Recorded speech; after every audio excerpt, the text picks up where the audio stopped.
Welcome everyone to our June workshop, and sorry about missing the May workshop. And so anyway, I'll turn things over to John, who will welcome us. Well, thank you, David, and good morning, everyone. Good afternoon, good evening, wherever you may be. And I think we have, we're spread across 9 or 10 time zones today, and early morning in the Bay Area of California and evening in Europe. But once again, welcome everyone.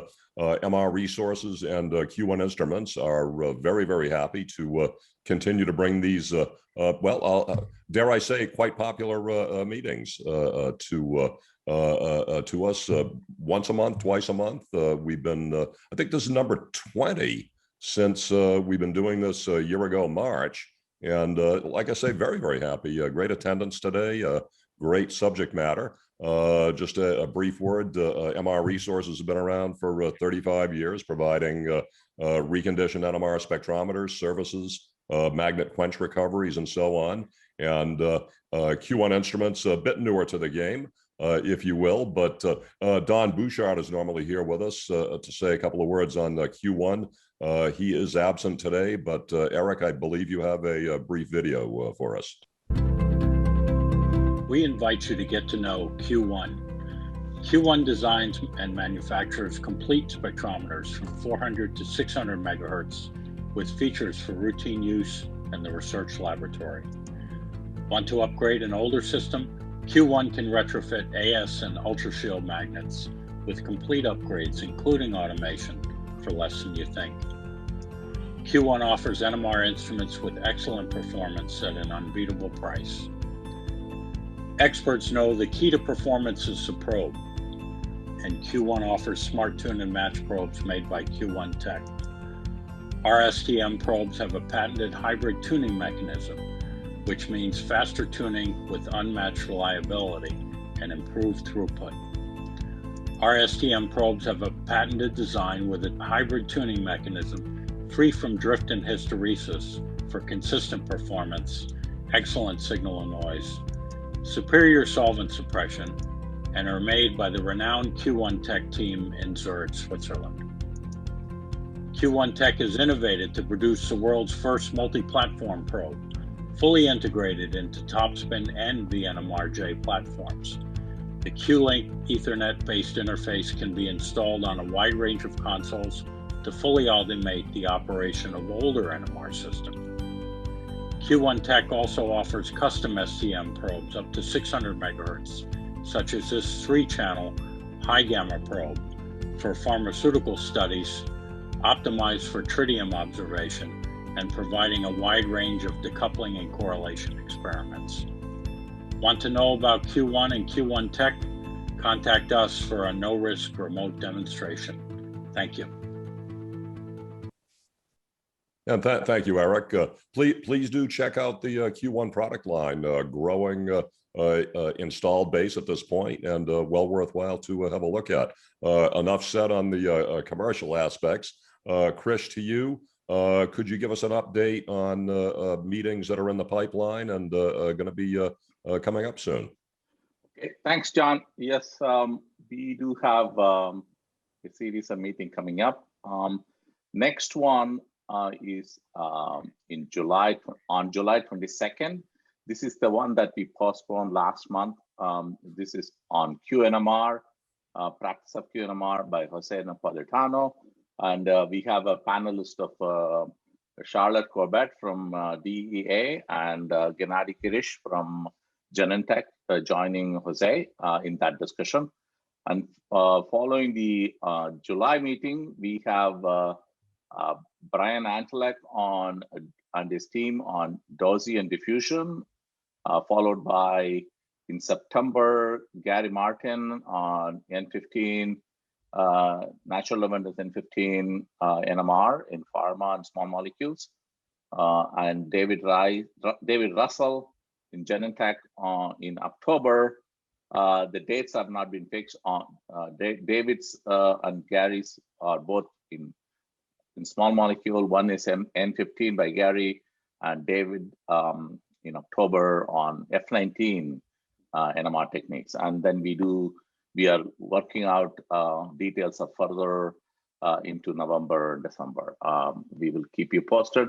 We will also put it in our website as soon as we have some schedules put together. Thank you. Back to John. Thank you, Krish. And as you can see, we've got quite a number of meetings planned well into the future. And well, we're just going to keep going on and on with this. As long as you folks are interested to join us, we will keep doing so. That said, Dave, over to you if you would like to get today's workshop kicked off for us. Okay, I'd like to turn it over to Mathias, and he will introduce the panel. Okay, thank you, David. It's just nice to see some familiar faces in the audience, some of which were part of the early days of Pure Shift NMR in Manchester. Particularly hi to you. Yeah, I just said I was going to show you a little bit of pretty spectral. Just tell you a very short thing how we started this in Manchester. It was back in almost 15 years ago, and we were doing a lot of DOSI then, as we still are doing now. And I was frustrated about all this overlap in DOSI. And Garrett said, well, I remember this paper from some Zangara and Stark people, and we brought out that paper. There was a big problem with that paper because it broke some of the golden rule that it had more than one good idea. So we really struggled to understand what happened, and we explained it back and forth to each other. And in the end, we figured it out, and we managed to get a pure shift DOSI out of it, a simple one, as you see here. Then we realized that maybe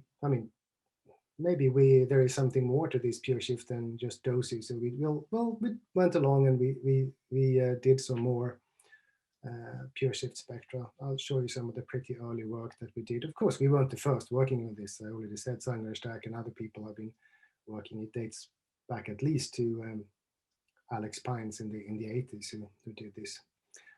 But at least we popularized a bit of it in Manchester. And one of the first spectra we did was estradiol. So see, it's quite a complicated spectra for a small molecule and not immediately obvious how many chemical shifts there are. If we pure shift, what I assume that people know what pure shift is because they're here, but otherwise Theo will tell you. It's removing all the couplings in particularly a proton spectrum to give us just singlets, and it's much more easier to see what's going on in the number of chemical shifts there.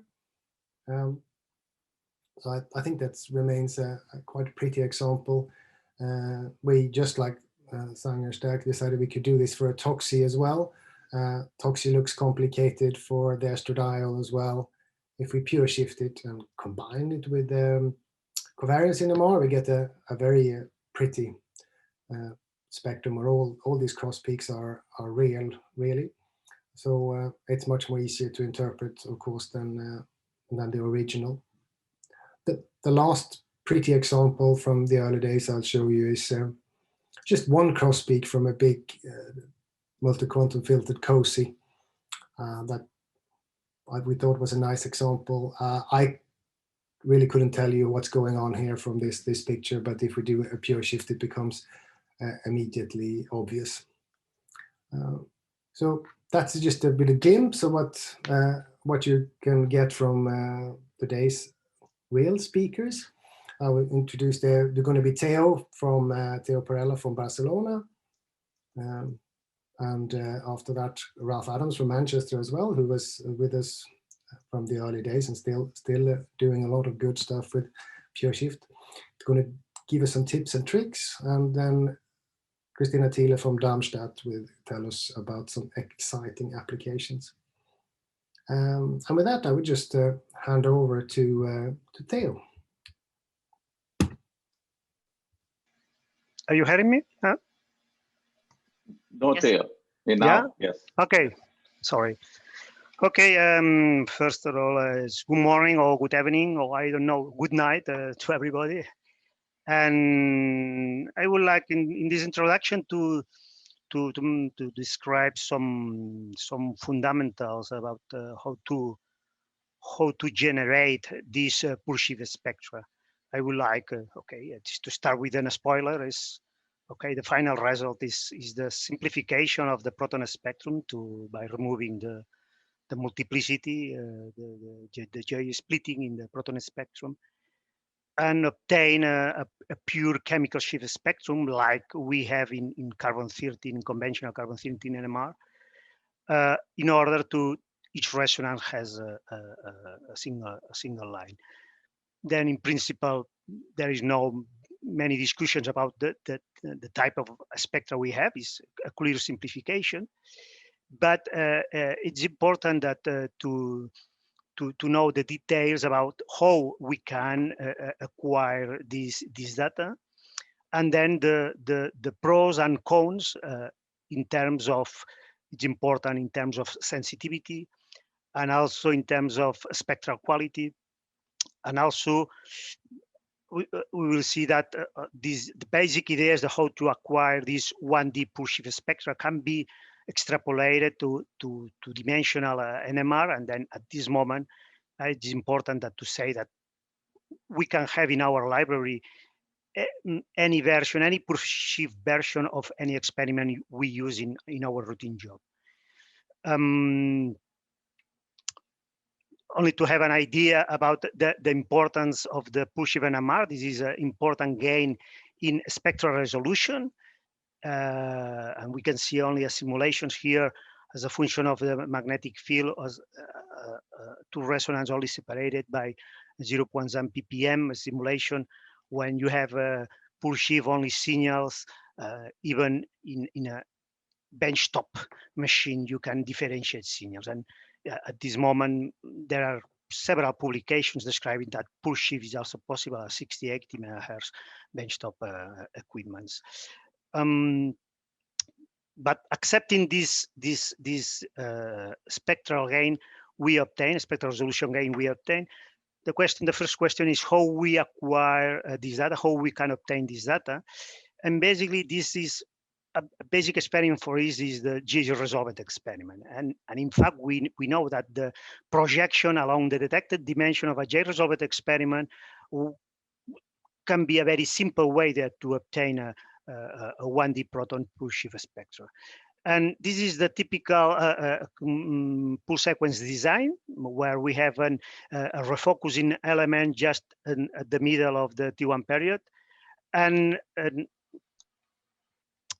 there is a variant of a version of the J resolver was the BASH-D experiment, where the inversion, the refocusing element was slightly modified in order to perform, in this case, broadband Homode coupling in a specific region of the spectra. Then this is a simple modification of the J resolved. The BASH-D experiment was an approach that was reported 25 years ago to achieve the Homode coupling along the if1 dimension. This was limited to a region selective experiment, but then a second evolution of the experiment was the original Zangara experiment, where in this case a slice selective element was applied. This is a gradient. At the same time, we apply a selective pulse in order that to obtain broadband Homode coupling in the complete chemical shift proton range. This is the typical representation of the Zangara experiment when is data is processed in conventional doublet Fourier transformation.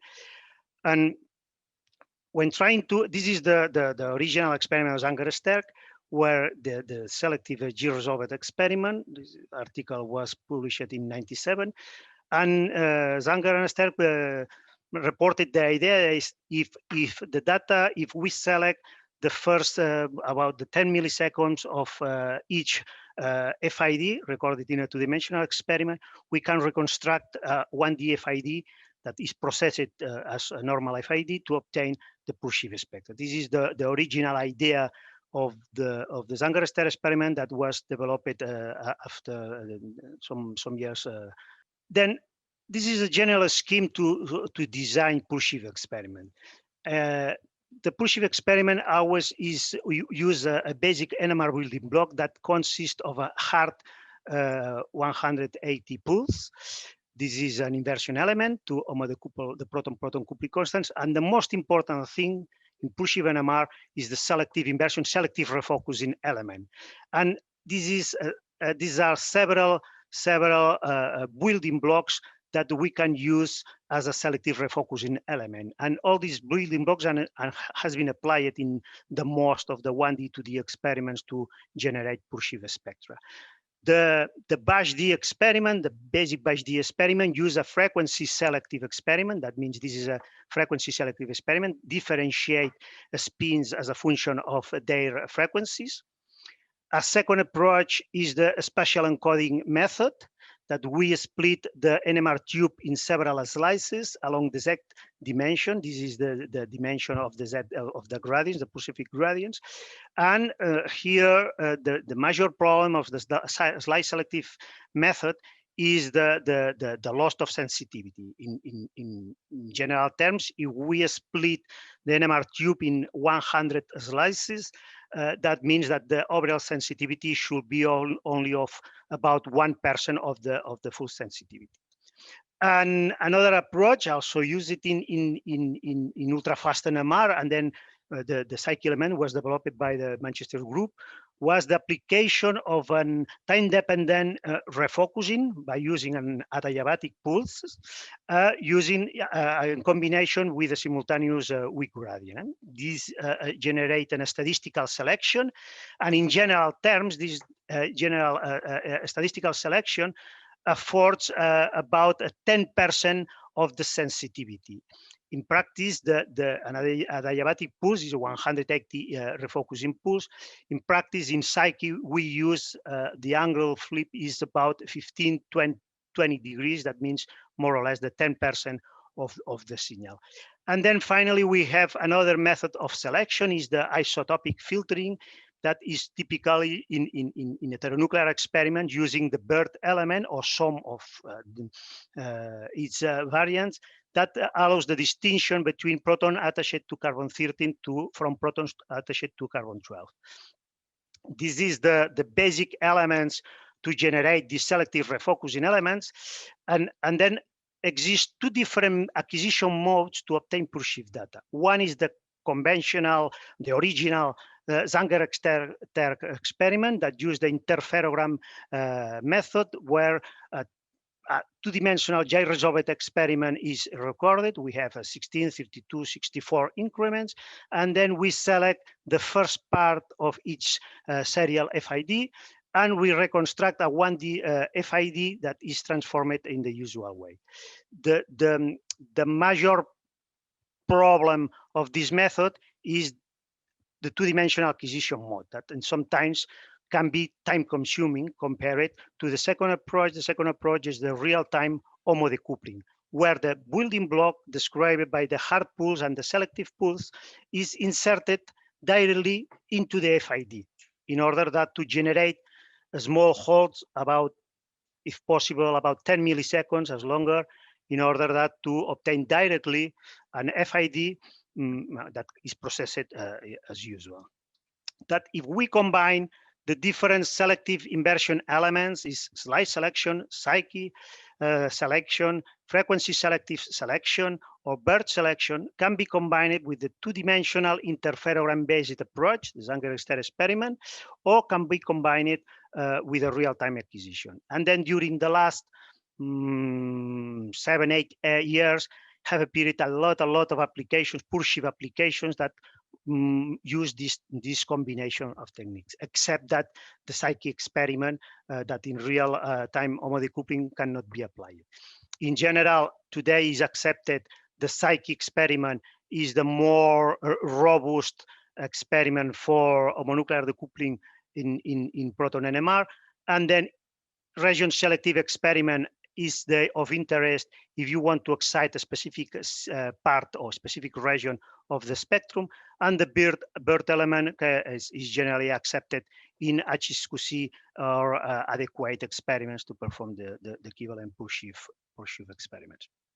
And this is a simple example showing the comparison. This is the Psyche experiment, the standard one, that is compared the selective version with the Psyche, where the sensitivity, we can see that we have Psyche 1 order of magnitude better than with selective pulses. Another potential problem in Pure Shift is the presence of strong coupling constants, and probably Ralph will talk about this Psyche experiment. Then the real-time Homode coupling allows the acquisition of the obtainment of the Pure Shift spectra in a theoretical in a single scan mode, and then is a fast method. But the limitation, of course, is the major limitation is the duration of this element inserted into the FID. Just to compare the sensitivity of a proton spectrum, compare it with a Hobbs spectrum. This is the real-time Homode coupling using the Bash method, the Hobbs method. We can obtain Pure Shift spectra even with a better sensitivity due to signal collapsing to compare it to the conventional proton spectrum.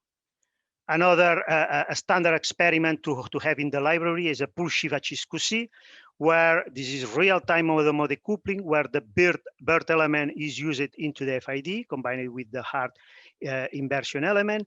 And this is the comparison of a conventional HSQC with a Pure Shift spectra. And when we compare on a slide, specific in a slide, we can see that we have an improvement in spectral resolution if the line width is, if the signals present sharp lines, and also the signal collapsing can improve overall sensitivity.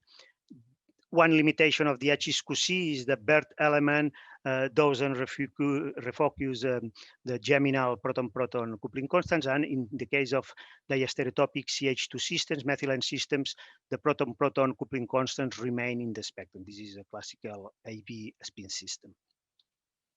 And finally, it's important that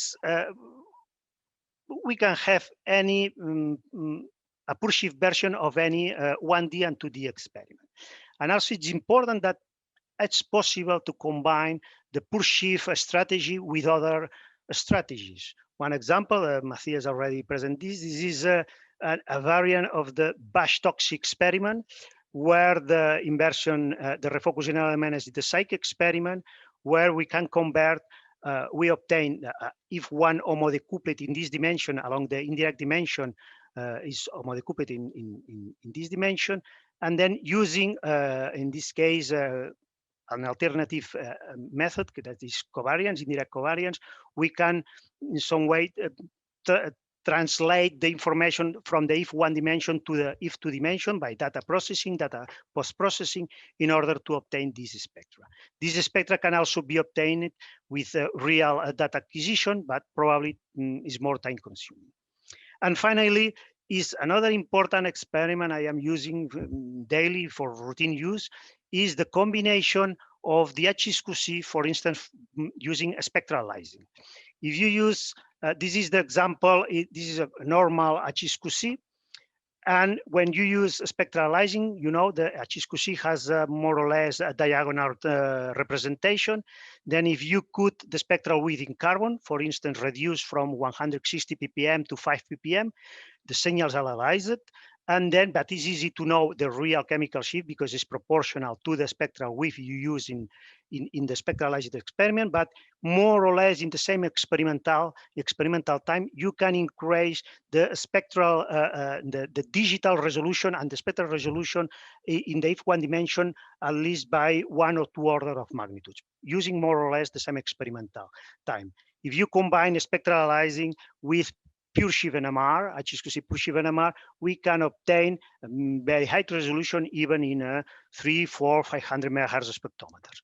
And also it's possible, combine it or not, also it's important that non-uniform sampling in toxic experiments, on HSQC experiments, also to reduce at least 50% of the overall acquisition time. That is a summary of the basic strategy that we have to obtain the most modern Pure Shift NMR experiments.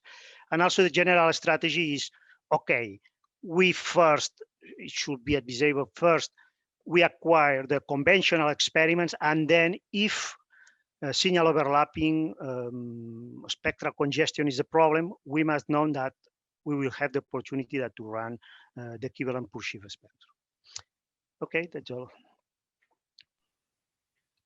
Well, thank you very much. There was one thing that we forgot to say is that if you have any questions, feel free to put them in the chat, and then afterwards we'll ask you to verbalize those questions, but it's good to have a reminder of those.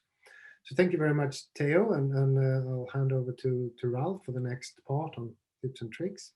Right, thanks for the nice introduction, Theo. So Theo covered in his introduction quite a lot of various different Pure Shift NMR techniques, and you can see that over the last sort of 15, maybe 10 years, this area has really kind of exploded in terms of the available methods and what's available for us to use. And I don't think it's really possible for me in sort of 10 or 15 minutes to cover all the possible ways to set up and all the things that could go wrong with all of the different methods. So what I want to do really is basically go through the basics of how to set up a Pure Shift NMR experiment, so that I can perhaps show you how easy it is to set something up, send you out there to go and try one of these experiments, and maybe whet your appetite to go and try some more things, read some literature, and get in touch if you need some more help and some more tips and tricks. So Tina, I think, will show us some applications and the different approaches that we might want to take. But to start off with, I'm basically going to work through the Zangara method, show you how simple it is to get up and running, and then how to optimize that method. So to start off with, I guess most people would say, well, how do I collect a pure shift spectrum with the absolute minimum effort? I don't want to do very much at all. I just want to get the spectrum. So what you do here is you go to your VNMRJ4, 4.2 in this case, acquire a standard proton NMR spectrum, and then click on experiments, and then click on standard 1D experiments, and then go down here, and there's a little button which, I don't know, Dave Russell might have coded, or maybe Krish a few years ago, and it says Pure Shift 1D, and you click on that, and that turns your proton NMR spectrum into, well, it loads this spectrum, and it reads in all the parameters that you have saved, and it basically tries to set up a Zangara Pure Shift NMR spectrum. And it has some pretty sort of generic settings. It uses 100 Hertz pulse, and I'll talk a little bit about this pulse selection a little bit later on. And it's a 7.5 minute long experiment. And you run that experiment, and if this is the proton spectrum that you started off with, then you might end up with something that looks like this. And, well, we've got some singlets at the edge. If we were to zoom in on these, we would find that the quartet or the doublet that we have here becomes a singlet. The singlet stays a singlet. We've got a nice big water signal here, which is reduced in intensity. But generally, we might not be particularly happy with what it's given us. But we have got a pure shift spectrum. And if we were to zoom in on this region here, which I'll do in a moment, actually, a lot of the horrendous multiplicity which is prevalent here is now simplified. Now, Mathias showed a very nice example with estradiol, and I don't want to say that we cheat when we use estradiol because it's quite a challenging sample. There's a lot of overlap there, but it's certainly not as challenging as something like this, where we have a lot of strong coupling, a lot of signals overlapping with each other, and lots of signals which are close together, which are coupled to each other. So if you want to get a really nice pure shift NMR spectrum, the simplest thing to do is to get a sample where all the signals are far apart from each other, and it's very easy to decouple things from each other. Unfortunately, in real life, that's not something we can do. The sample that we're given is not necessarily simple to run. So let's think of some other things we might be able to do. So this is This is a complex sugar. It's a relatively high concentration, and it's in D2O. So the first thing we're going to try and do is maximize the concentration. As Theo mentioned, Pure Shift NMR experiments will lose significant sensitivity compared to the sort of the parent proton spectrum, and we're looking at typically around 10 and never really more than 20% sensitivity. So having the highest concentration possible is the first thing you can do, which will help you. Then go to the highest sensitivity instrument that you've got available. So that's proton sensitivity. So if you've got an 800 megahertz instrument available to you, then use that. If you've only got a 400, use that. If you've got two 400s, one of them has a cryoprobe, use the one with the cryoprobe. And then this is kind of the crux, I guess, at the end. Choose the most appropriate pure shift method for the sample. But unfortunately, you don't always know what the most appropriate pure shift method for the sample is until you've run all the pure shift methods. So if you want to do something other than just the Zangara method, then what's the best way to do that? Well, a few years ago, well, 12th of September 2017, in Manchester, the Research Council here asked us to run a workshop in support of one of our grants, and make all of the things that we'd done on Pure Shift to that date available. So what we did was we prepared this workshop, which has slides, which I guess is a slightly more extensive version of this short session we have for you today. So this was a day-long session, and as part of this workshop, we prepared a data archive which contains well, a bunch of experiments and macros and things to help you set up the experiments for yourself.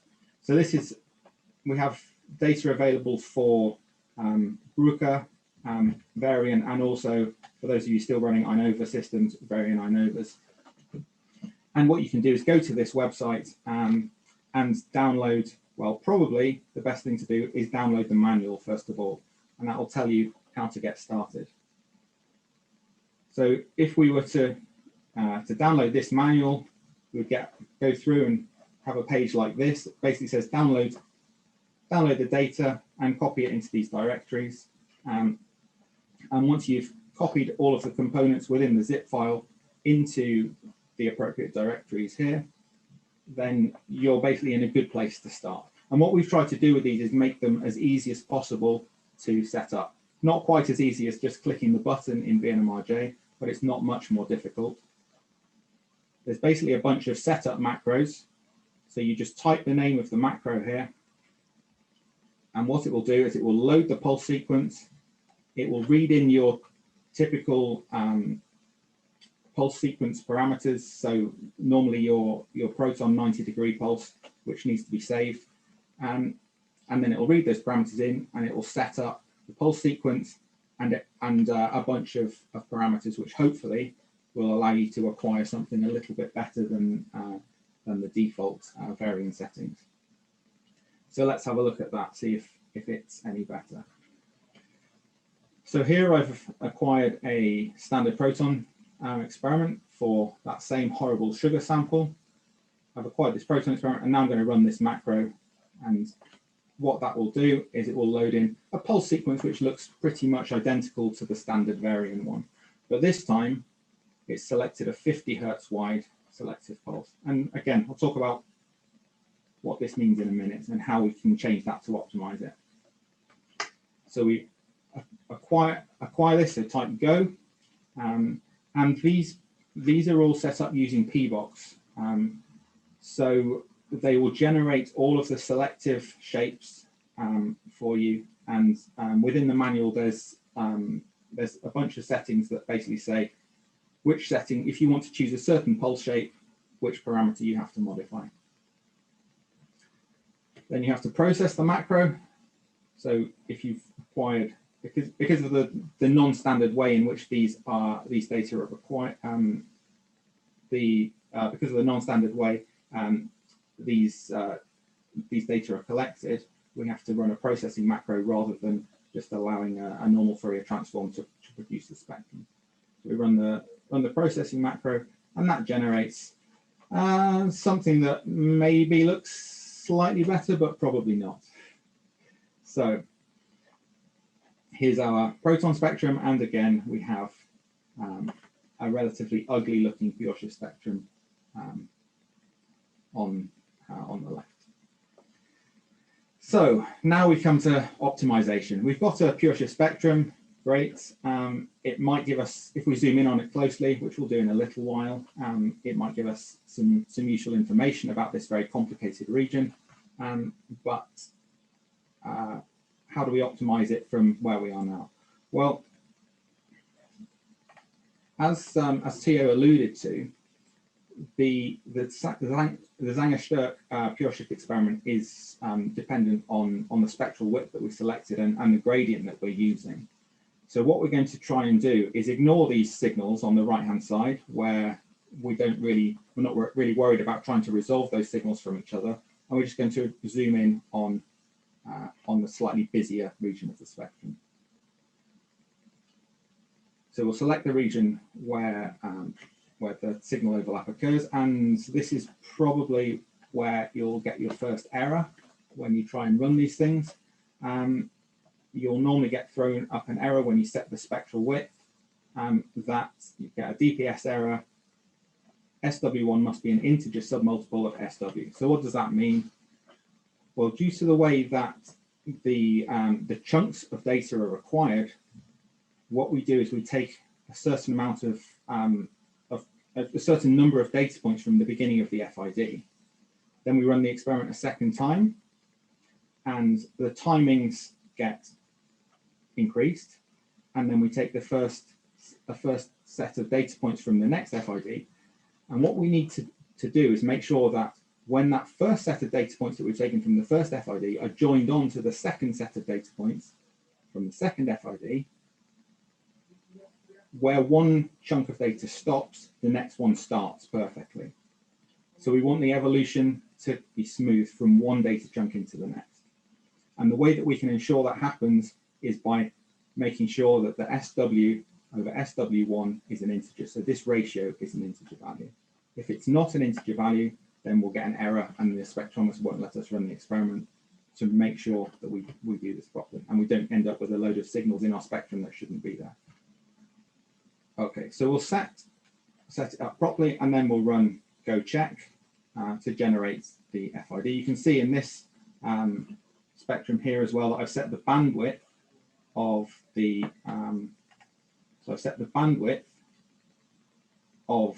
selective pulse to the frequency difference of the closest coupled signals. So this is the first thing we have to do when we're optimizing. If you have two signals that are coupled to each other in a Zangara experiment, then you have to have a selective pulse which is narrower in frequency than the difference between those two pulses. So here is 20 hertz going to be sufficient? Probably not, but let's try. And we'll set the spectral width to 1 kilohertz. So our pulse selectivity is determined by where the signals are in the spectrum. Okay, so once we've set the pulse selectivity, we're going to now have to try and optimize the sensitivity of the experiment. So because this is a slice selective experiment, what we're trying to do is make sure that each slice from within the NMR tube is as thick as possible. And the way that we can do that is by reducing the strength of the gradient which is applied during the selective pulse. So you can calculate this if you know what the bandwidth of your pulse is and you know what the strength of your gradient is, but it's usually better to calibrate to make sure that that you get that nothing's going wrong basically. So what we're going to do here is array the gradient during the pulse, and we're just going to increase it. So here you can see it's a very weak gradient. So I've got 20, 40, 60, 80, 100. And what I'm looking for here is for all of the signals to be visible in the spectrum. So you can see that in the first spectrum where we've only got 20 DAC points, we're not seeing all of the signals. When we've got 80 DAC points, all of the signals are now visible. And if we go on to 100 NAC points, all the signals are visible, but they start to decrease. So if we look at the solvent signal here, you can see that as you increase the gradient strength, it's quite clear that the sensitivity decreases. So we need to, we want to have the maximum possible gradient strength, the minimum possible gradient strength where we can see all of the signals. So once we've done that, once we've optimized and found what our gradient level should be, then we just basically go and set the number of increments to 16 or greater. This tells us the number of data chunks that we acquire, so the number of chunks of data that we're going to join together to create our ultimate Pure Shift FID, which will Fourier transform. And then we basically increase the number of transients to improve the signal to noise ratio up to a point where we can use as much experiment time as we're willing to dedicate to acquiring this spectrum. And then we acquire the data and process it. And you can see that it's a bit better, but it's still not perfect. So the reason probably for this is that we shouldn't have bothered selecting all of this region. We should have just gone straight away for the difficult region for this experiment.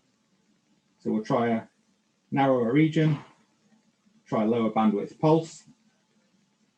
Now, if we go to a really low bandwidth pulse like 10 Hertz, that's going to be maybe a 200 millisecond or so long duration. So this is where T2 starts to become a factor, and sensitivity can be really challenging. So if you find yourself with a weak sample which relaxes quickly, then you're going to start to be in trouble now.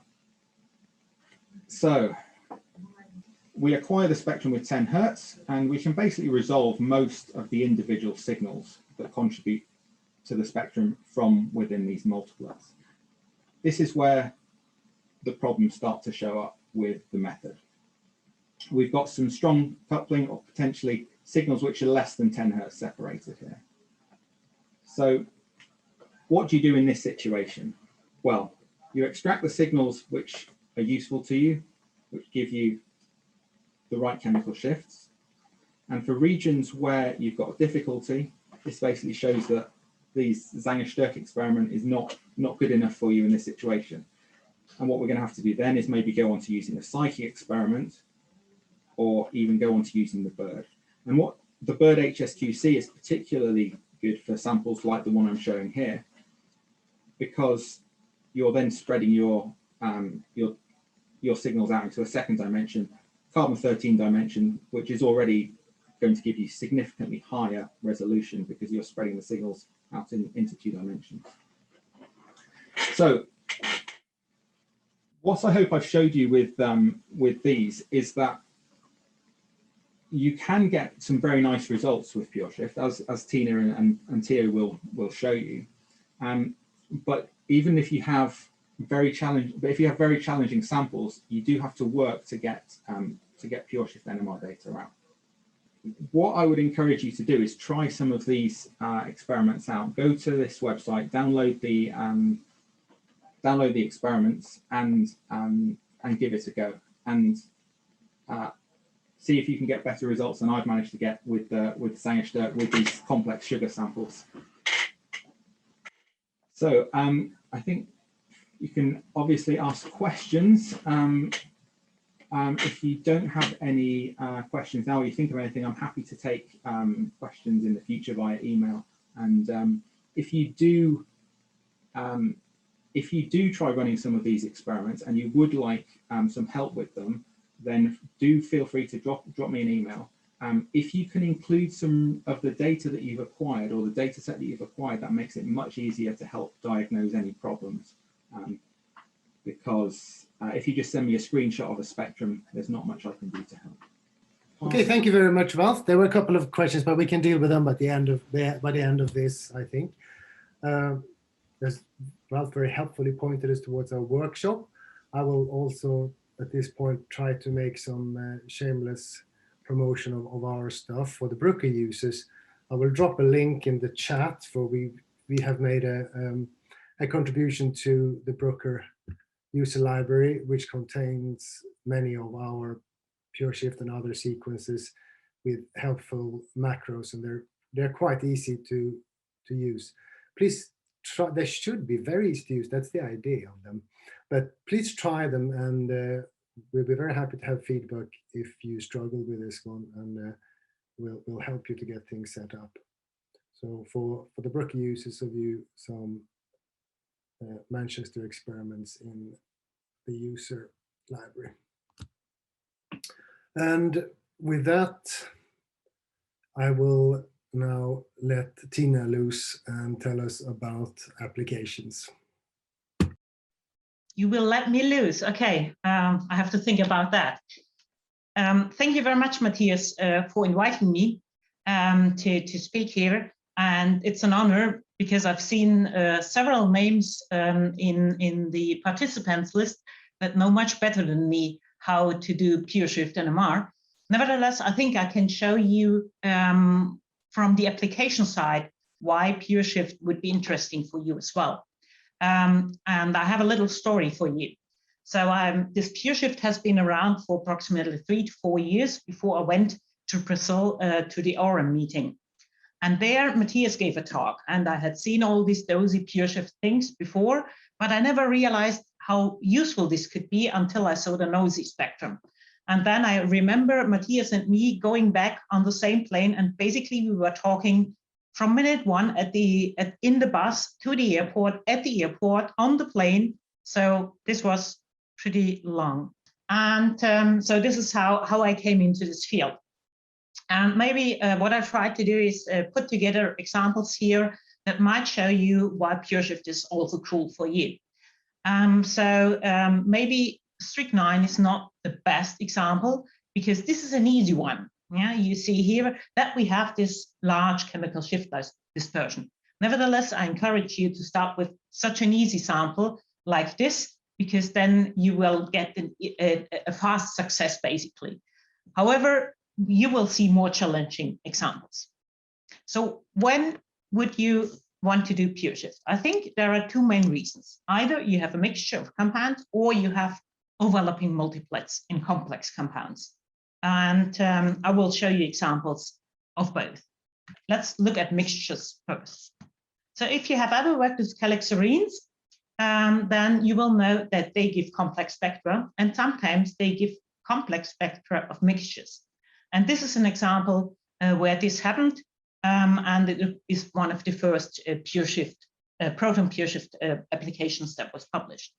And what you usually have when you work with calixarenes are these mixtures of cone and partial cone and 1,3 cone and whatever. So there are many different possibilities.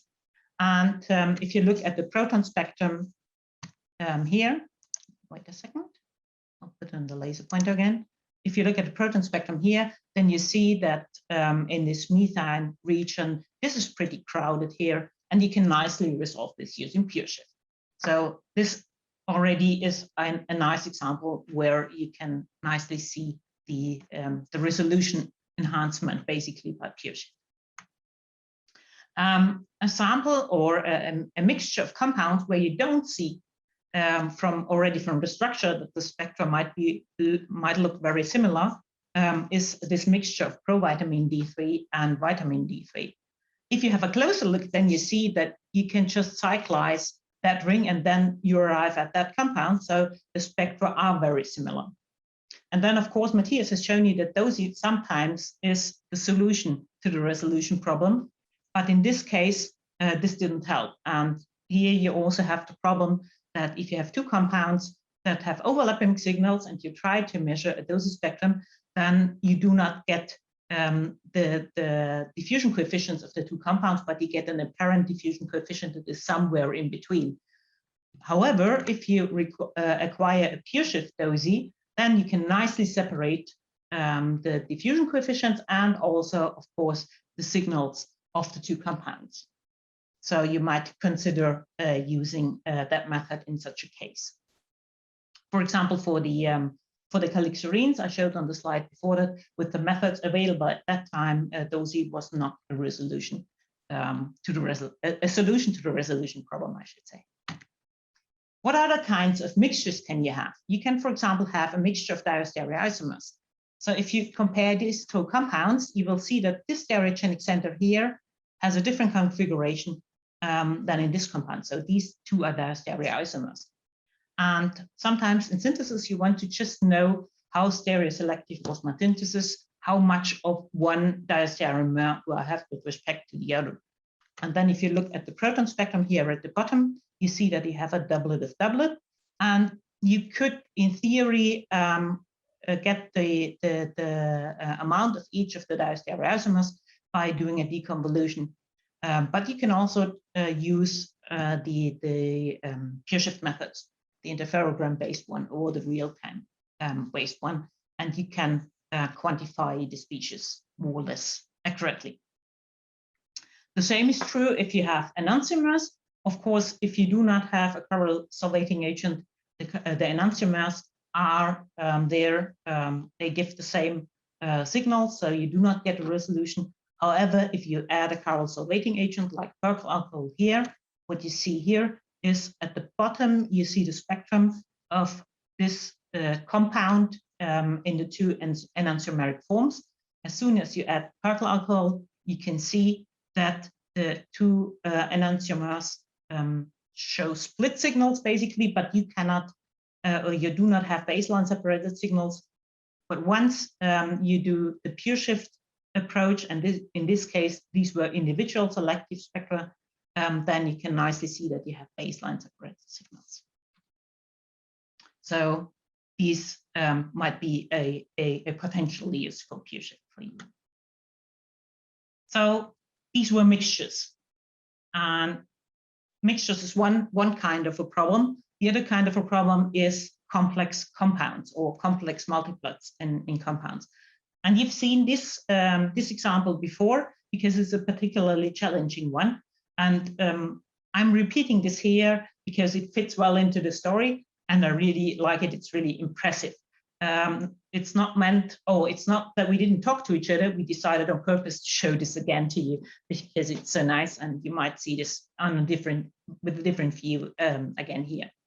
So what you see here is estradiol and the proton spectrum and the psyche spectrum. And what you see here is the ordinary toxi spectrum.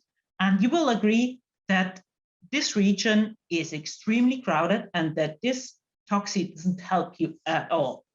However, if you already do the F1 toxi, you see that the resolution is much better. And then if you do the covariance processing, you can nicely, so this is now the zoom, you can nicely see the individual toxi signals and how to assign this. So if you think about toxi, of course, you think about COSY as well. Is this possible in COSY as well? Mathias has already shown you that if you do this triple quantum folded COSY, you can do this. I have now chosen a different example. I've chosen a more complex example here, and it's this oligosaccharide and the application of the psychic clip COSY and the relate psychic clip COSY. I have to admit, however, that this, first of all, the pulse sequence and also the spectra are hidden in the supporting information of this very nice paper. Nevertheless, I encourage you to also read the supporting information, and you can nicely see how you can relate the individual protons in this oligosaccharide with respect to each other, and how you can track down the assignment.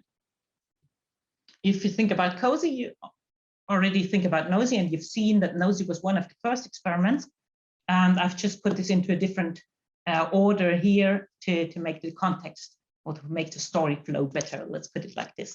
So if you look at the NOSY spectrum on top here, this is not that bad, but you will agree that the bottom one, the pure shift NOSY, has a much better resolution. And then if you do the covariance processing, this is much better. And at that point, I thought, oh, wow, this could help me with overlapping signals and with quantifying distances in compounds where we have overlapping signals. With the knowledge I have now, I would, of course, choose the gemstone variant, which I'm not talking about because it's not a pure shift method, but I encourage you to look at the gemstone paper as well. But at that time, a pure shift NOSY was what I wanted to have. Why did I want to have this? Well, if you think about strychnine as an example, and you want to quantify the distance from this proton 12 to 11A and to 14, you will see that if you invert 12, then you would get an overlapping answer of 11A and 14. And so if you would try to quantify that, well, of course, you can try to do this via deconvolution, but would you really trust on the distance? I wouldn't. So the idea was that we can do a broadband decoupled noisy spectra and then get baseline separate signals. And at that time, nobody knew whether you can really quantify this reliably. And we had to do some corrections. These are detailed in the paper you see, but it is possible, I can tell you. So you can get distances from these pure shift noisy spectra. Then we became bold and we looked at even more complex compounds. So in this case, we looked at, we were trying to find out about intermolecular interactions. So we were working on this catalyst system, and this was supposed to form a pocket. And in this pocket, this diol was supposed to enter. And if you have a mixture of these two compounds, then it would be interesting to see whether you can have a look at intermolecular interactions. And the region you look at is this region. This is the complicated region. And then if you see the normal proton spectrum on top, you will agree that you will not be able to say whether, for example, this signal from the diol shows a cross peak with that one in a normal or ordinary proton spectrum. However, in the psyche spectrum, in the proton psyche spectrum, you have the feeling that this might work out if you're very lucky. Then if you compare the psyche easy rosy with the normal easy rosy, what you see here, the blue one is the normal easy rosy spectrum, and the red one is the psyche easy rosy with covariance processing. What you see here is that you can discriminate cross peaks from the diol to these protons 12 and 13 and the peptide. So these were the signals we were hunting for, and you wouldn't have had a chance in the easy rosy, but you see them in the psyche easy rosy. So this was very nice. And then, of course, the question again came up: can we also quantify these psyche easy rosy spectra? And we have recently investigated that, of course, not for intermolecular interactions, but for intramolecular distances. And what I can tell you is they can be quantified, and you get significantly more distances if you use pure shift spectra. So you can get more or less double the amount of distances in the psyche easy rosy spectrum. So I think this already shows you what you can do with that. If you think about structural restraints, maybe NOEs are not the only thing you could imagine. So you could also imagine to measure coupling constants. Most of you will know that we are working in residual dipolar couplings. And of course, we were interested in also trying to get residual dipolar couplings as accurately as possible. And I know this is a crowded slide, but I'll nevertheless want to show you that these are the isotropic spectra. And here in the isotropic spectra, the black one is the ordinary clip HSQC. That is the bird HSQC, and that is the perfect bird HSQC. And here you do not see much of a difference.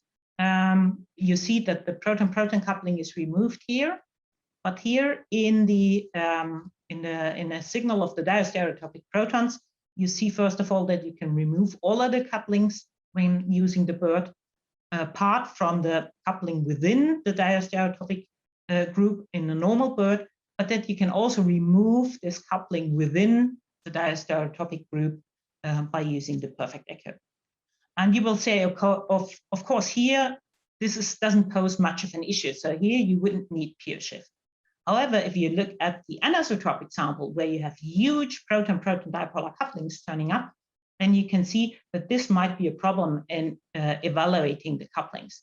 Also, this might be a problem, but here you can nicely extract these. Then, of course, one point couplings are not the only kind of coupling you might want to extract. You might also want to extract long-range couplings. This you can see here in this CPMG, HSQ, and BC. For example, you can nicely extract this coupling. However, in this multiplet, it would be very difficult to get the coupling. If you take the homodecoupled version, however, it's rather straightforward to extract the coupling. And the last experiment for small molecules I want to recommend to you is the psychedelic experiment. So I still remember when Davey talked about the psychedelic experiment at ENC 2016, I think, and then he said, "Do you think we can use this to measure RDCs?" And I said, "No, I don't think so. The proton-proton couplings are huge, and you will never be able to do this." And what you see here is now that it actually works. So on top, you see the isotropic spectrum with the selective, with this proton 4 selected. And in the isotropic case, you see that you can nicely measure the couplings. And I recommend this not only for if you want to measure RDCs, but also if you want to measure coupling constants. In the bottom, you see when selecting the 7s proton that you get a number of couplings in the isotropic case.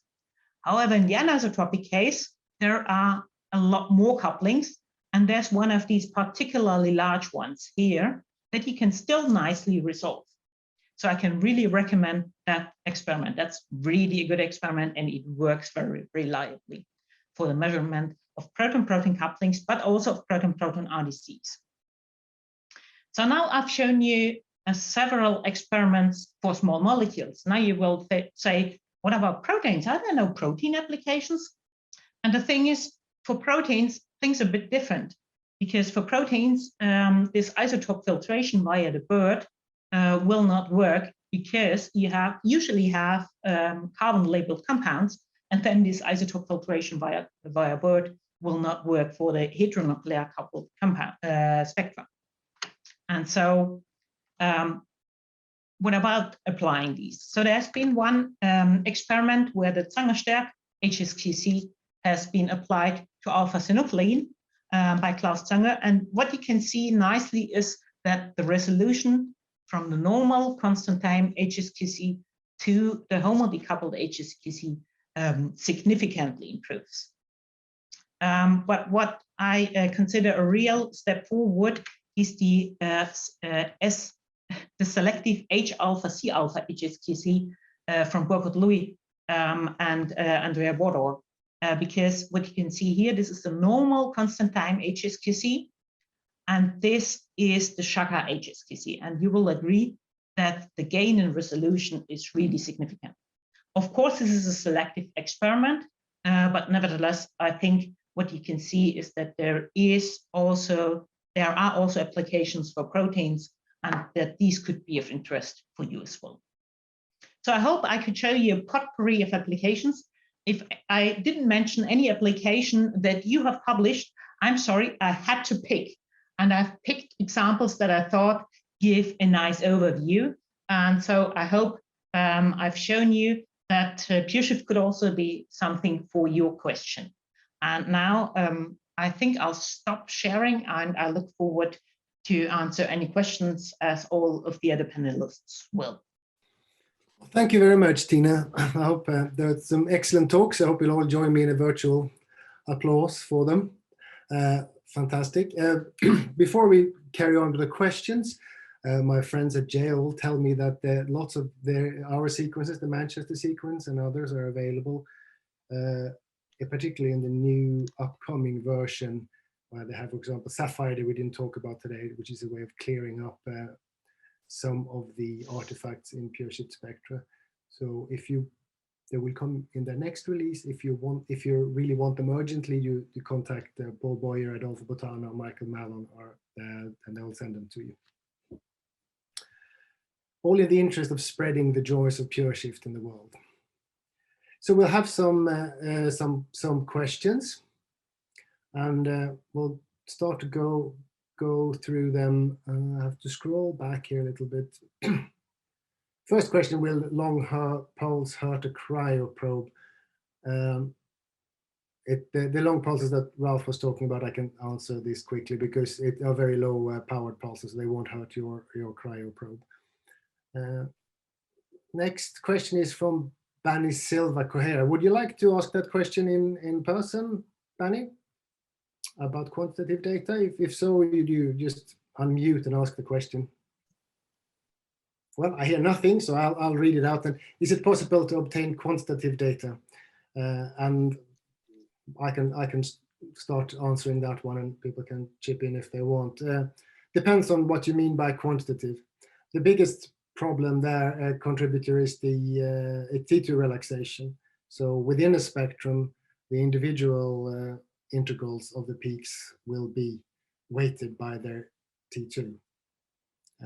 If the T2s are very similar, it's quantitative-ish. If you have strong coupling, it's always a problem. What it is quantitative, though, is between spectra. So you can use Pure Shift to follow a chemical reaction, for example. So unless for some reason T2 would change during the chemical reaction, the integrals will be comparable, so you can follow the chemical reaction or other similar types of applications. Next question is also a quite quick one to answer, I think. So maybe we don't need Robert to answer it. Can you do more scans to increase the signal to noise on the Pure Shift? Yes. Yeah, you can time average just as usual. Then it was a question about the gemstone paper that Ryan McKay very helpfully put a link for. Thanks for helping doing advertising our experiments. I think that isn't a Pure Shift experiment, but I think it'll be very, very useful for many people, and we can talk about that another day.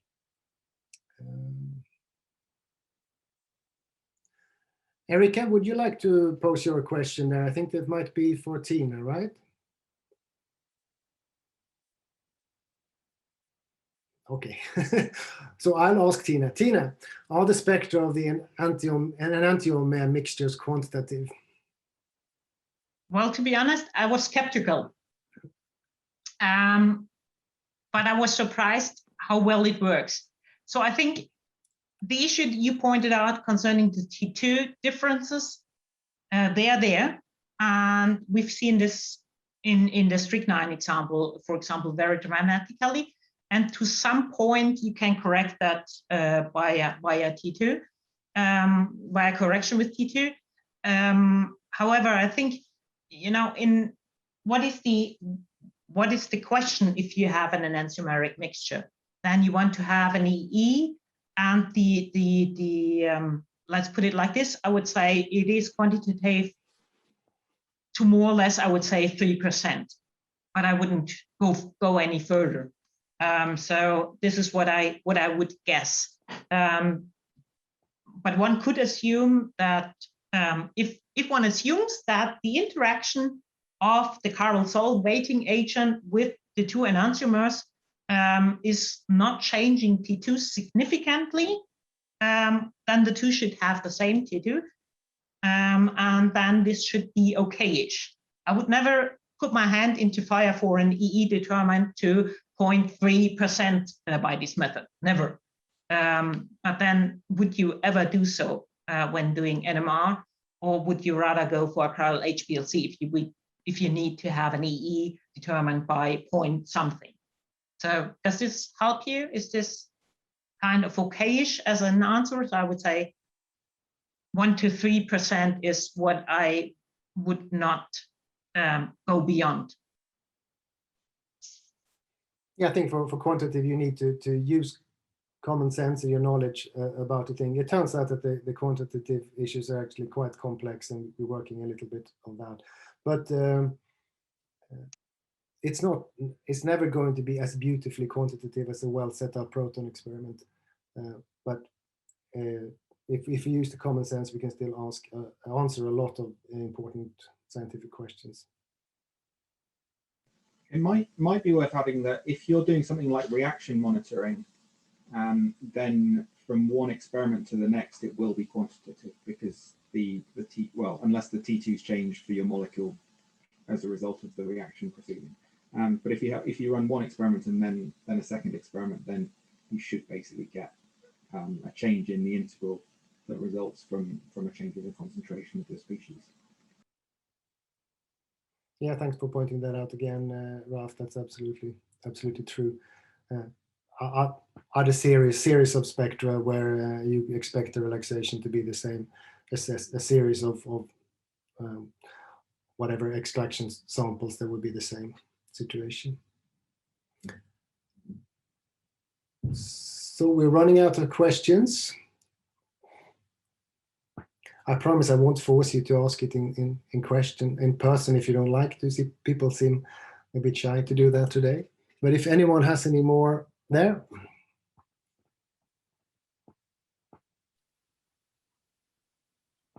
Yeah. So I'll break in here and ask if there are any more questions as well. Yeah, there's one from David. Ralph, you are the one who is working a lot with setting this up. Maybe you'd like to answer that one.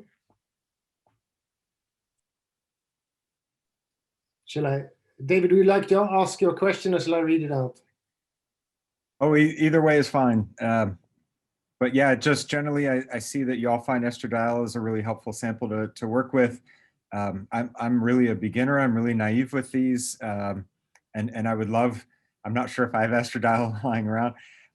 Curious if you have other favorite samples that beginners like me would sort of find accessible to practice optimization on. I think, okay, I mean, we use estradiol a lot because it has a lot of overlap in it, and it was one of the first samples we ran that worked nicely. And I guess probably like a lot of NMR spectroscopists, we try and let the chemists deal with the chemicals and keep away from them as much as possible. So once we had the sample in the tube, we just put it in the fridge and then just kept using it. Yeah, once you've got a sample that works, that's probably something to go with. I would say go for something. Just have a look at the samples that just come through your lab and just play with them. There's, you know, I mean, cholesterol. Yeah. If you got some cholesterol lying around, try it out. You know, try the different methods. Try the Zangara, try the band selective method, and then move on to the Psyche, and then run an HSQC with the bird filter, and you know you'll be hopefully quite pleased when you run an HSQC using Pure Shift and you see that the experiment doesn't take any longer than a normal HSQC experiment, but actually all of that multiplicity basically just disappeared. And yeah, that's great. Thank you. Yeah, I would say use the samples that are coming through the lab. Yeah. Okay, that I think that's what I needed to hear. We're building up to bile salts, so I think we're just going to dive in with them and see what happens. Yeah, I mean, don't go for something that's, you know, 0.1 millimolar. If you're talking micromolar, then don't start with those. No worries, no worries. Thank you so much. Great talks. So hi from Juan. Hi Juan. He was responsible for a lot of the early work in Manchester for Pure Shift. Nice to see you. From David Schneider asks about cholesterol. Has anyone run a cholesterol Pure Shift spectrum? I don't know if it's looking pretty or not. Ralph, have you? I think we've run Pure Shift on cholesterol, but yeah. I mean, then we have. Oh, no. If somebody knows, let just unmute and let us know. I can't remember how the cholesterol spectrum looks like here. Another question from Benny. Answer from Garrett Morris. Cholesterol acetate in preference to cholesterol because it's easier to solubilize. Thank you, Garrett. Benny Silva Correira. I would like to separate glycoproteins. Would this be much too hard? Two problems there. Proteins are proteins, and they often have too short T2s for you to see the multiplicity structure. If you don't see the multiplicity, then you won't get any help from Pure Shift. Sugars are also problematic because they have quite a lot of strong coupling. So you're starting off with something difficult, I would say, but try it. Depends on which glycoproteins you are talking about. If they're large, if they're large enough to give you broad peaks, they'll be difficult.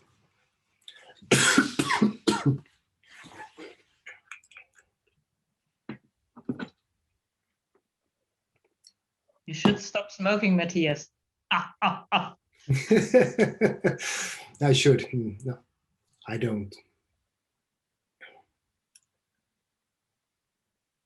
Okay, it seems like we run. Do you want to run off the meeting, David? I'd just like to thank everybody who came to listen and everybody who gave questions and talks. I think these will be available for YouTube for people who in the future might want to come back to something like this. That Thank is you very correct. much. Eric will put it on YouTube. So if there are no more questions, I thank you and the panel for a great set of talks. And at this time, I'll turn it back over to John for some last words. Well, thank you, Dave. And thank you especially to our speakers and panelists today. Great subject material, wonderful talks, as always. And thank you to all of our participants for joining us. And please keep an eye on your email inboxes for next meeting announcements, and keep on joining us. Okay, Thank well, you all thank you, John. for coming today. Okay, so with that, I'll officially close the meeting and everyone and bang the gavel.